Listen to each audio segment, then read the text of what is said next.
Deep Emotional Intelligence, From Inner Chaos to Self-Mastery. A comprehensive journey through 6 parts toward complete emotional liberation. Have you ever felt like a prisoner inside your own body? That moment when your face flushes with heat, your heart pounds against your ribs, and words escape your mouth before they've had a chance to pass through your mind. Then you find yourself minutes, or hours, later, staring into the void, wondering, why did I do that? Why did I say that? I know better than this. You're not alone. This book doesn't offer superficial advice about positive thinking or deep breathing as magical solutions. It dives into the depths of the human nervous system, into the biochemistry of emotion, into the unconscious patterns that formed over decades of experience. Then it offers a scientific, tested roadmap for escaping the prison of automatic reactions toward the open space of conscious choice. What you'll read in these pages isn't merely information. It's an invitation to transformation. An invitation to reclaim something you didn't know you'd lost: sovereignty over your inner world. Part 1. The Science of Emotions, Understanding the Machine That Drives You. Chapter 1. The Neuroanatomy of Emotion. Imagine you're walking through a dark forest.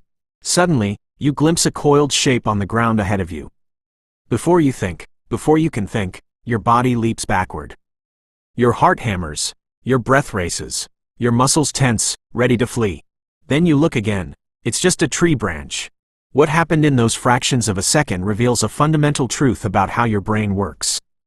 Deep within your brain, hidden beneath layers of evolved cerebral cortex, sits a small almond-shaped structure called the amygdala. This primitive structure existed in the brains of our ancestors millions of years ago, and it's designed for one function only: keeping you alive. The amygdala doesn't think, doesn't analyze, doesn't weigh options. It reacts. And its speed is remarkable. It can process a potential threat and launch a full-body response in less than 100 milliseconds, before the information even reaches the conscious parts of your brain. This means something profound. Your body begins responding to emotion before you know you're feeling it. But here lies the great problem. The amygdala evolved in a world utterly different from ours. A world where threats were physical and immediate: predators, hostile tribes, natural disasters. In that world, rapid response meant the difference between life and death. But the amygdala didn't evolve to distinguish between types of threats. To it, a passive-aggressive email from your boss registers the same way as a tiger preparing to pounce. Public criticism in a meeting gets treated as an existential threat. Social rejection translates to danger to your survival in the tribe, and in our ancestors' world, banishment from the tribe meant certain death. This is what scientists call evolutionary mismatch. You carry a nervous system designed for a world that no longer exists, and you're trying to use it to navigate a world it was never designed for. Chapter 2. The Chemistry of Emotional Hijacking. Let me tell you what happens inside your body in moments of intense emotion. When the amygdala perceives a threat, real or imagined, it sends an immediate signal to the hypothalamus, which in turn activates the sympathetic nervous system. Within seconds, the following occurs. The adrenal gland pumps adrenaline into your bloodstream. This hormone accelerates your heart, dilates your pupils, diverts blood from your digestive system to your large muscles, raises your blood sugar to provide instant energy. Your body is literally preparing to fight or flee. Shortly after, cortisol is released, the long-term stress hormone. Cortisol keeps your body on high alert, but it does something else too. It suppresses activity in the prefrontal cortex. The prefrontal cortex is the most evolved part of your brain. It's the center of logical thinking, planning, anticipating consequences, impulse control, making considered decisions. It's what makes you human rather than just an animal reacting to stimuli. And in moments of intense emotion, this very part becomes unavailable. This is emotional hijacking, the term coined by psychologist Daniel Goleman. The amygdala literally hijacks your brain, silences the thinking parts, and puts you in automatic survival mode. This explains why you say things in moments of anger that you can't imagine saying when you're calm. Not because you're a bad person, but because the part of you that knows those are bad things to say wasn't available in that moment. Chapter 3. The 90-Second Rule. Now, I want you to absorb the piece of information that might change your life. Dr. Jill Bolt Taylor, the neuroscientist who became famous for documenting her own stroke experience, discovered something remarkable about the nature of emotions. When an emotional reaction is triggered in your body, the actual chemical lifespan of that reaction, from the moment hormones are released to the moment they're cleared from your bloodstream, is approximately 90 seconds. 90 seconds. A minute and a half. That's all it takes for the chemical wave of anger or fear or sadness to pass through your entire body and dissipate. So why do we stay angry for hours? Why does anxiety persist for days? Why does sadness last for weeks? The answer: you're re-triggering it. Every time you replay the story in your mind, what he said, what she did, how unfair that was, how you should have responded, you send a new signal to the amygdala. And the amygdala responds the only way it knows how, with a fresh chemical wave. You're not feeling one continuous emotion. You're feeling the same 90-second emotion over and over, each time you replay the mental movie. This means that a large part of your emotional suffering isn't inevitable. It's optional, even if the choice happens below the threshold of your full awareness. And this also means you have a window. 90 seconds between stimulus and hardened response. 90 seconds where everything is possible. 90 seconds is all you need to reclaim control. Chapter 4. The Sacred Gap. Viktor Frankl, the Austrian psychiatrist who survived Nazi concentration camps, wrote words that have become among the most influential quotes in the history of psychology. Between stimulus and response there is a space. In that space is our power to choose our response. In our response lies our growth and our freedom. This space, this gap, is everything. In the death camps, where Frankl was stripped of everything, his family, his possessions, his physical dignity, he discovered something they couldn't take from him: his ability to choose how he responded to his circumstances. The guards could control his body, but they couldn't control the meaning of what happened to him. They couldn't control his inner stance. They couldn't control the gap. Most of us don't face circumstances this brutal. Yet we surrender the gap with astonishing ease. We act as if our reactions are inevitable, as if anger automatically produces angry behavior, as if fear dictates flight without decision. But the gap is always there, even if it's very narrow, even if we don't notice it. It exists. The entire practice of emotional intelligence comes down to this: finding that gap, widening it, living in it. Chapter 5. The Science of Neuroplasticity. Your brain is changeable. For decades, scientists believed the adult brain was fixed and unchangeable. You were born with what you were born with, then spent the rest of your life dealing with what you had. We now know this is completely wrong.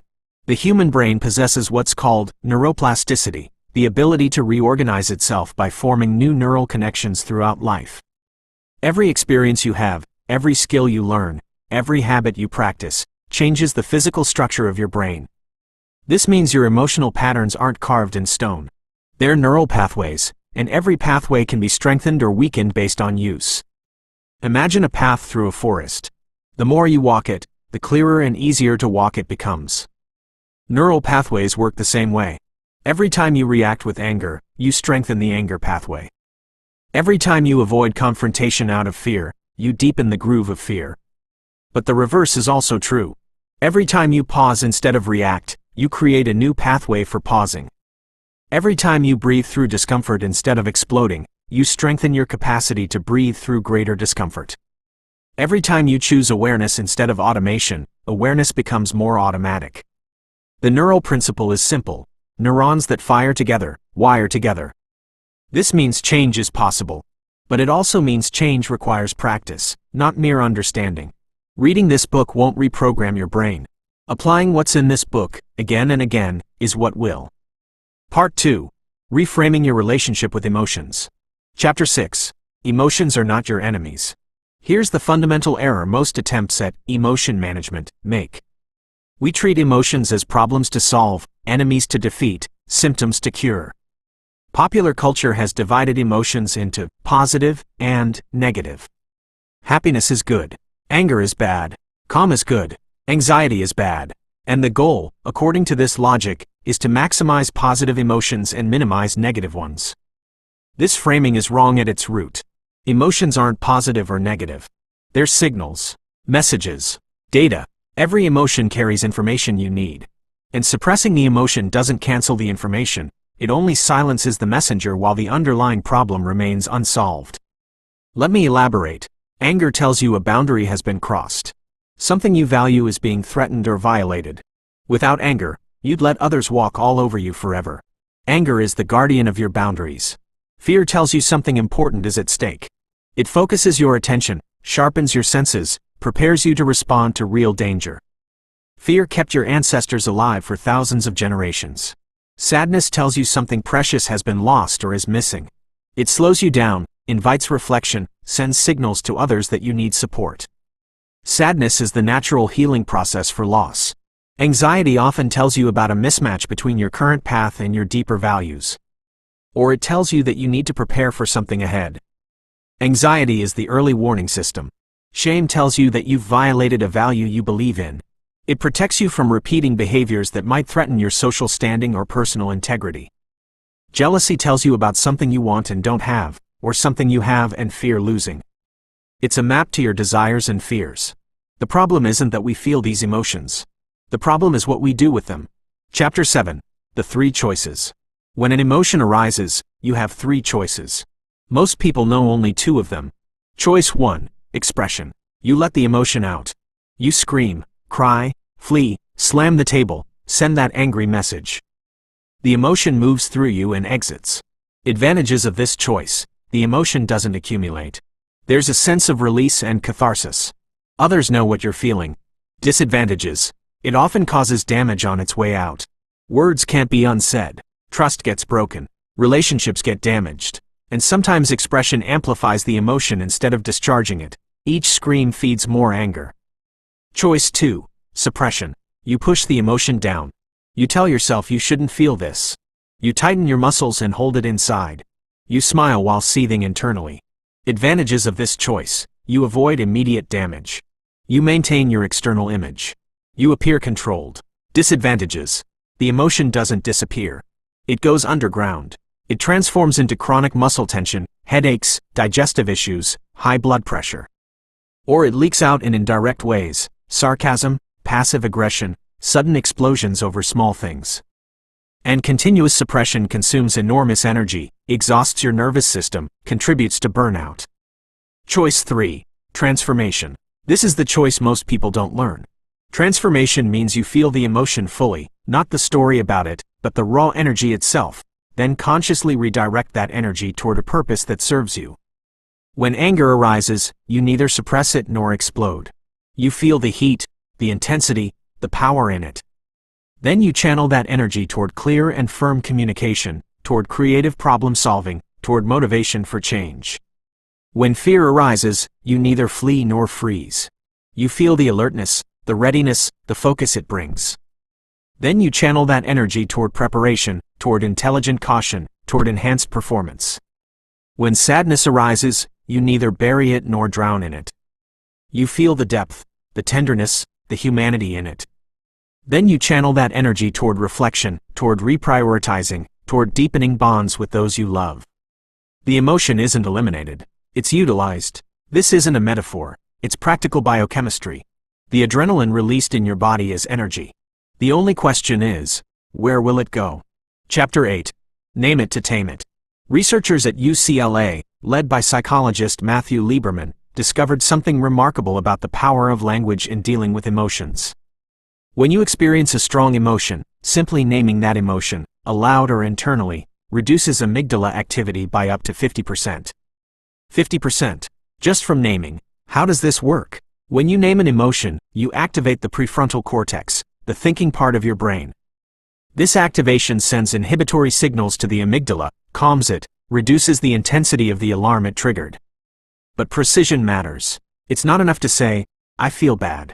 That's too general, doesn't activate processing circuits with the same effectiveness. Is it frustration, disappointment, resentment, hurt, shame, envy, anxiety? Each of these emotions is different, has its own bodily signature, carries a different message, requires a different response. The book suggests building an emotional vocabulary, a list of different emotions with descriptions of how each feels in your body. One executive in the book created a list of more than 30 distinct emotional states, each with its own sensation pattern in his body. When stress hits, instead of being swept away, he pauses and identifies. This is the chest tightness of anxiety mixed with the facial heat of embarrassment. This act of precise identification transformed him from someone who is the emotion to someone who observes the emotion. And from observation, choice becomes possible. Try this now. Close your eyes for a moment. Notice what you feel in your body. If there's an emotion present, even a mild one, try naming it with as much precision as possible. This simple exercise, practiced regularly, will transform your relationship with your inner world. Chapter 9. Emotion as Compass. Now that we understand emotions are signals, the question becomes, what do we do with these signals? Most people deal with emotions in one of two wrong ways. The first way, ignore the signal. I'm not really angry. I'm fine. There's no problem. The second way, obey the signal blindly. I'm angry, so I must scream. I'm scared, so I must run. Both ways miss the point. The right way, receive the signal as information, then make a conscious decision based on that information. When you feel anger, the question isn't, how do I get rid of this anger? The question is, what boundary was crossed? Is it a boundary I want to defend? What's the best way to defend it in this context? When you feel fear, the question isn't, how do I stop being afraid? The question is, what threat is this fear pointing to? Is it a real threat? What's the smartest response to it? When you feel sadness, the question isn't, how do I cheer up? The question is, what have I lost or what am I missing? What do I need now for healing? This is using emotion as compass, not for blind obedience, and not for ignoring, but for guidance. Emotion tells you something deserves attention. Your job is to understand what, then choose how to respond. Part 3. Tools for Immediate Intervention. Chapter 10. The Stop Protocol. Now we enter practical tools. The first tool is the Stop Protocol, a simple framework for intervening in moments of emotional activation before things escalate. Stop. Literally, stop what you're doing. Stop movement, stop talking, stop acting. This physical pause breaks the chain of automatic reaction. If you're about to respond to a message, pull your hands away from the keyboard. If you're in a heated discussion, stop talking for a second. If you're about to make an impulsive decision, freeze. The goal isn't to think yet. The goal is just to stop the momentum. Take a breath. Not a shallow chest breath. A deep diaphragmatic breath, filling your belly with air. And crucially, make the exhale longer than the inhale. This isn't a symbolic exercise. It's a direct physiological intervention. Slow breathing with extended exhale activates the parasympathetic nervous system, the rest and digest system that counters the stress response. It slows your heart, lowers your blood pressure, sends signals to the amygdala to stand down. One conscious breath can change your physiological state in measurable ways. Observe. Now observe what's happening. Not externally, internally. What do you feel in your body? Where's the tension? What sensation is present? What emotion is here? Name it. Here comes a subtle but powerful linguistic shift. Say to yourself, I notice anger arising, instead of, I am angry. The difference is vast. I am angry merges your identity with the emotion. You and anger are one thing. I notice anger arising creates distance. There's you, and there's anger, and you're the one observing. This distance is the gap. This distance is your freedom. Proceed. Now, from this slightly calmer place, consciously choose your response instead of the automatic reaction. Ask yourself, what do I want to achieve here? What response serves that goal? What would the person I want to be do in this situation? Then do that. Chapter 11. When you've crossed the point of no return. The stop protocol works. But what happens when you're so activated that you can't access these tools? When the emotional hijacking is so complete that your thinking brain has withdrawn entirely? The book calls this the point of no return, and it requires a different strategy. When you're past the threshold, trying to think your way out is futile. The prefrontal cortex is unavailable, so you have to go directly to the body. The physiological sigh. This is the fastest known way to activate the parasympathetic nervous system. 2 short inhales through the nose in succession, followed by 1 long exhale through the mouth. Your body uses this technique automatically sometimes, those shuddering breaths after intense crying. You can use it deliberately. Try it now. Short inhale through the nose, another short inhale on top of it, then a long slow exhale through the mouth. Cold exposure. Splash cold water on your face, hold ice cubes in your hands, step into cold air. The cold shock interrupts the emotional pattern and activates what's called the dive reflex, which automatically slows heart rate. Intense physical movement. Push-ups, jumping in place, quick sprinting. This burns off the stress hormones released in your body instead of letting them circulate and intensify. Sensory grounding. The 5, 4, 3, 2, 1 technique. Name 5 things you see, 4 things you hear, 3 things you touch, 2 things you smell, 1 thing you taste. This forces your attention to shift from the turbulent inner world to the neutral external world. These aren't psychological techniques. They're physiological circuit breakers. They work even when your mind is completely offline. Chapter 12. Reframing. Changing the story. After you've calmed down a bit, the deeper work comes, examining and changing the story you're telling yourself about what happened. Because what hurts you most of the time isn't the event. What hurts you is your interpretation of the event. Someone didn't reply to your message. The event, no reply. Interpretation 1. He's deliberately ignoring me. He doesn't respect me. Our relationship doesn't matter to him. Interpretation 2. Maybe he's busy. Maybe he didn't see the message.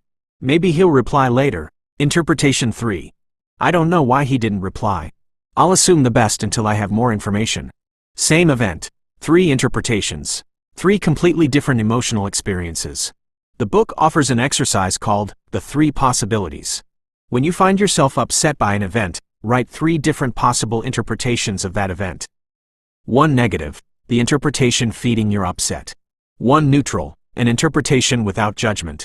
1 positive, an interpretation giving the other person or circumstance the benefit of the doubt. You don't have to believe the positive interpretation. The goal is to destabilize certainty in the negative interpretation. The goal is to remember that your story isn't the only possible truth. It's one story among several possible stories. When you realize your interpretation is a choice, even if it's an unconscious choice, you begin to possess the ability to choose an interpretation that serves you better. Chapter 13.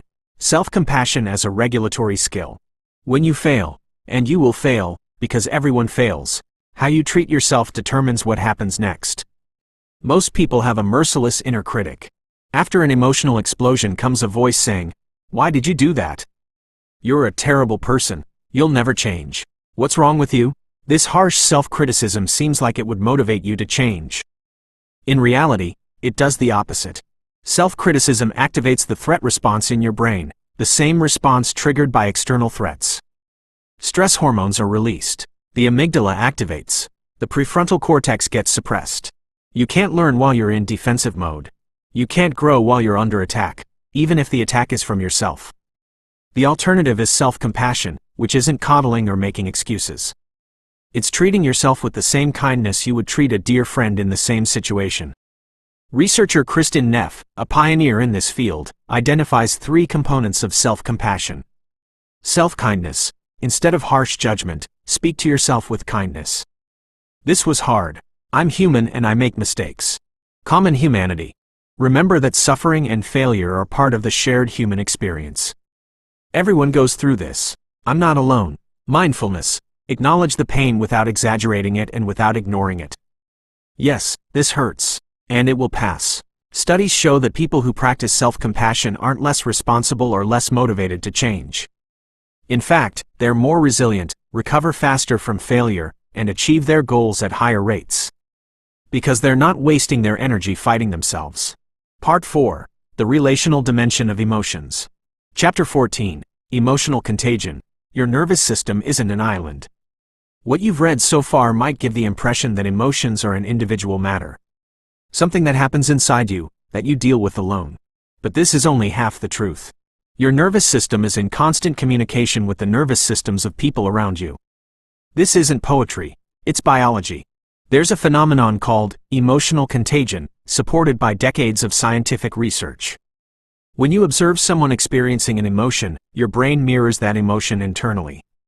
Their facial muscles contract in anger, your facial muscles contract subtly in response.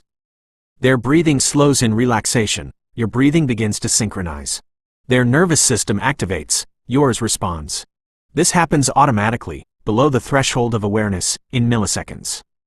This is why you find yourself tense after a conversation with a tense person, even if the conversation topic was neutral. This is why you feel heavy after spending time with a depressed person. This is why you leave some meetings energized and others exhausted. You're not just affected by what's said. You're affected by the nervous system state of the other person. And this works in both directions. When you enter a room calm, you're literally calming everyone in it. When you stay regulated through someone else's storm, You're offering your nervous system as a model their nervous system can begin to mirror. Chapter 15. The Emergency Room Story. The book tells the story of an emergency room in a hospital that was notorious for staff burnout and patient complaints. They didn't change the workload. They didn't hire more staff. They didn't change procedures. What they did, they brought in a senior nurse known for her unwavering calm. Within 6 months, patient satisfaction scores improved. Staff turnover decreased. Complaints dropped. One person, one regulated nervous system, affecting everyone else. This reframes the entire emotional mastery project. It's not just self-improvement. It's service. Every time you choose response over reaction, you reduce the total amount of reactivity in the world by 1. Every time you stay calm in the face of the storm, you offer an anchor to everyone around you. Your calm isn't passive. Your calm is an act. Your calm is a gift. Chapter 16. Co-regulation in intimate relationships. In our closest relationships, with partners, with children, with parents, emotional contagion becomes more intense. Attachment theory tells us that humans are designed for emotional regulation through relationships. An infant doesn't have the capacity to regulate their nervous system alone. They depend entirely on the caregiver for soothing. As we grow, we build self-regulation capacities, but we never lose our need for co-regulation. In a healthy relationship, partners help each other regulate. When you're distressed, your partner's calm presence helps you settle. When your partner is anxious, your steadiness helps them stabilize. In an unhealthy relationship, the opposite happens. Partners escalate each other. His anxiety triggers her anxiety.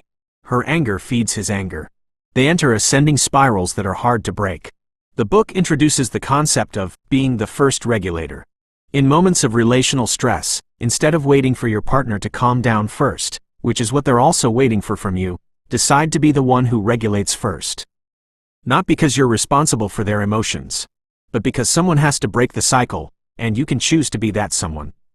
This doesn't mean suppressing your feelings or pretending you're fine. It means regulating yourself enough to show up constructively, even if you're still affected. Chapter 17. Healthy Boundaries. Protecting your nervous system. If your nervous system is affected by others, then boundaries become a matter of health, not just preference.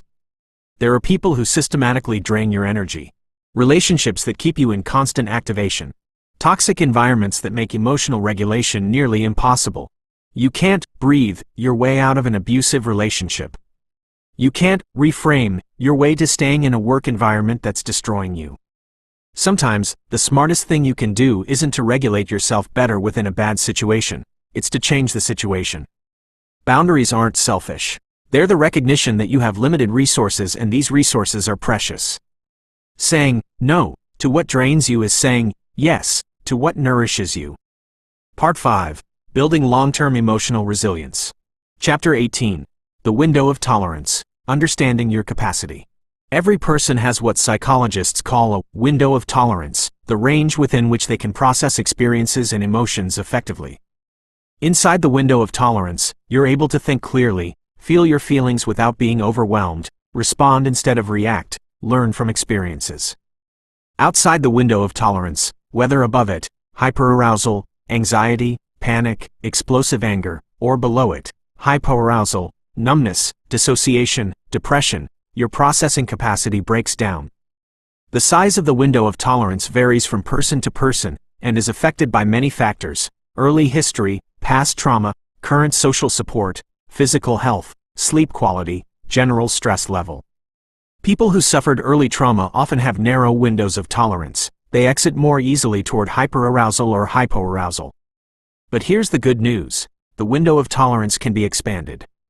How? Through gradual, managed exposure to increasing levels of emotional arousal, while staying inside the window. Every time you expose yourself to moderate stress and learn to stay regulated in it, you expand your window a little. This is like fitness training for the nervous system. You don't start by lifting the heaviest possible weight. You start with what challenges you without crushing you, then gradually increase. Chapter 19. Deliberate Discomfort. Building on the understanding of the window of tolerance, the book introduces the concept of deliberate discomfort as a strategy for building resilience. The idea: you voluntarily expose yourself to moderate levels of discomfort, and practice staying present and regulated through them. Cold showers. You start with 30 seconds of cold water at the end of your shower. Your body will resist. You'll want to get out immediately. Your job is to breathe, stay present, notice the discomfort without fleeing from it. Over time, you extend the duration. Physical challenges, exercises that push you to the edge of your comfort. Not to the point of injury, but to the point where your body tells you, I want to stop, and you choose to continue a little longer.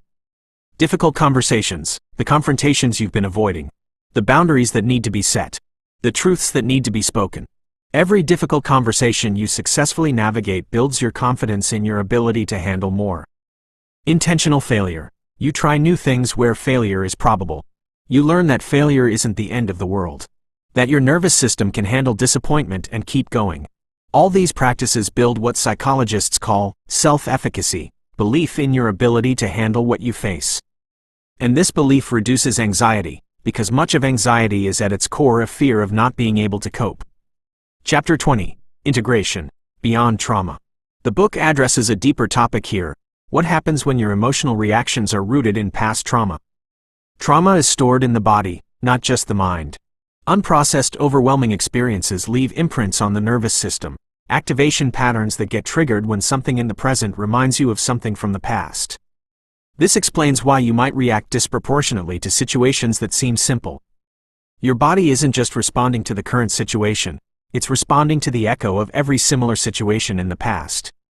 The book clarifies that work on deep trauma often needs specialized support, a trained psychotherapist, or a practitioner skilled in somatic approaches to trauma. Techniques like EMDR, eye movement desensitization and reprocessing, somatic experiencing, and internal family systems have shown remarkable effectiveness in helping people process stored trauma. The book doesn't claim to replace therapy, but it offers a framework for understanding why certain emotional reactions feel so overwhelming, and it points toward resources for deeper healing. One key insight: healing from trauma isn't about forgetting what happened. It's about changing your relationship to what happened, so that the past no longer controls your present. Chapter 21. The Daily Practices. The final chapters of this part focus on sustainable daily practices that build emotional resilience over time. Morning regulation practice. Starting the day with 5 to 10 minutes of intentional nervous system regulation, breathing exercises, meditation, or gentle movement, sets the tone for the entire day. You're not waiting until you're dysregulated to practice regulation, you're building regulatory capacity proactively. Emotional check-ins. 3 times a day, morning, midday, and evening. Pause for 30 seconds to notice what you're feeling. Name it. This builds the habit of awareness, so you catch emotional shifts earlier before they become overwhelming. Evening reflection. Before sleep, review the day. Where did you react automatically? Where did you respond consciously? What triggered you? What would you do differently? This isn't self-criticism. It's compassionate review that creates learning. Sleep is non-negotiable.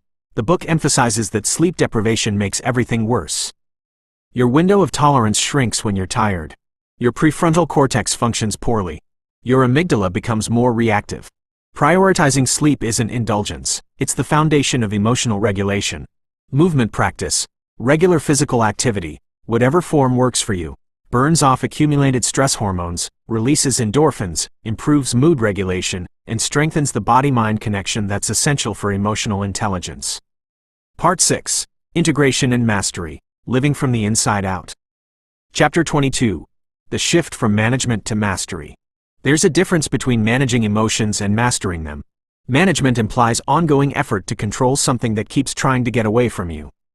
You're in constant battle, holding back the flood, white-knuckling your way through life. Mastery is different. Mastery is when the healthy response becomes natural. When awareness is your default state. When the gap between stimulus and response has widened so much that choosing becomes easy. Mastery doesn't mean you never feel strong emotions. It means strong emotions no longer control you. You feel them fully, perhaps more fully than before, because you're no longer afraid of them, but you remain the one who chooses what happens next. The path to mastery isn't linear. There will be setbacks, moments when old patterns reassert themselves with surprising force, days when you feel like you haven't learned anything. This is normal. This is the path. The question isn't whether you'll fall back into old patterns. The question is how quickly you notice you've fallen, and how gently you bring yourself back. Chapter 23. Identity and Emotional Patterns. Here the book addresses a profound truth. Your emotional patterns are connected to your sense of identity. Some people's entire identity is built around being the angry one, or the sensitive one, or the anxious one. They've been this way so long that they don't know who they'd be without it. Changing emotional patterns, then, can feel like a threat to identity. Your unconscious mind might resist the change, not because the old patterns serve you, but because they're familiar. They're you. This is why lasting emotional transformation requires a shift in identity, not just behavior. You're not just learning to manage anger. You're becoming someone for whom explosive anger isn't the automatic response. You're not just learning to cope with anxiety. You're becoming someone who has a fundamentally secure relationship with uncertainty. You're not just learning techniques. You're becoming a different person, or perhaps more accurately, you're becoming more fully who you always were beneath the reactive patterns. Chapter 24. Values as Anchors. In moments of emotional intensity, having clear values serves as an anchor. When you know what you stand for, you have a reference point beyond the emotion of the moment. I'm furious right now, but I value integrity, and responding in anger would compromise that. I'm terrified right now, but I value courage, and avoiding this would mean abandoning something important. Values don't eliminate emotions. They provide context for emotions. They give you something larger than the immediate feeling to orient toward. The book suggests a values clarification exercise. What kind of person do you want to be in your relationships? What kind of person do you want to be under pressure? What qualities do you want people to remember you for? What would you regret not having done or been at the end of your life? Your answers to these questions create a compass. In moments of emotional turmoil, you can ask, what would the person I want to be do right now? And even if you can't fully access that person in the moment, the question itself creates space. Chapter 25. The Ripple Effect. The final chapter returns to a theme introduced earlier. Your emotional transformation affects everyone around you. When you become less reactive, your relationships become less volatile. When you become more present, the people around you feel more seen. When you become more regulated, you offer a model of regulation to everyone in your environment. Your children are watching.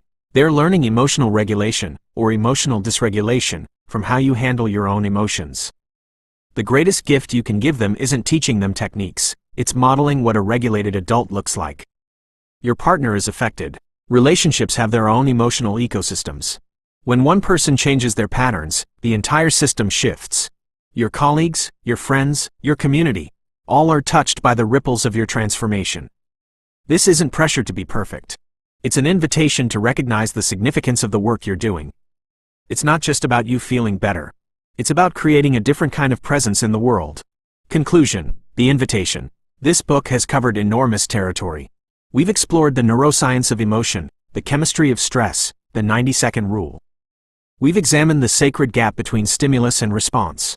We've discovered that emotions are signals, not enemies, and learned the 3 choices we have when emotions arise. We've acquired practical tools, the stop protocol, the physiological sigh, reframing techniques, naming emotions to tame them. We've understood the relational dimension of emotion and the power of co-regulation. We've explored the window of tolerance and how to expand it, the role of deliberate discomfort in building resilience, and the importance of daily practices. We've addressed trauma and the need for deeper healing. We've contemplated mastery, identity, values, and the ripple effect of transformation. But information alone changes nothing. The question now is, what will you do? Will you return to automatic pilot, letting this book become another collection of interesting ideas that didn't quite stick? Or will you commit to the practice? The 90-second rule works, but only if you use it. The stop protocol works, but only if you apply it. Neuroplasticity is real, but only if you do the repetitions. You have everything you need. You have a nervous system capable of learning new patterns. You have a prefrontal cortex capable of observing and choosing. You have 90 seconds, every single time, to make a different choice. You have the gap. What you do with it is up to you. Between stimulus and response there is a space. In that space is our power to choose our response. In our response lies our growth and our freedom. Viktor Frankl. The journey begins, or continues, now.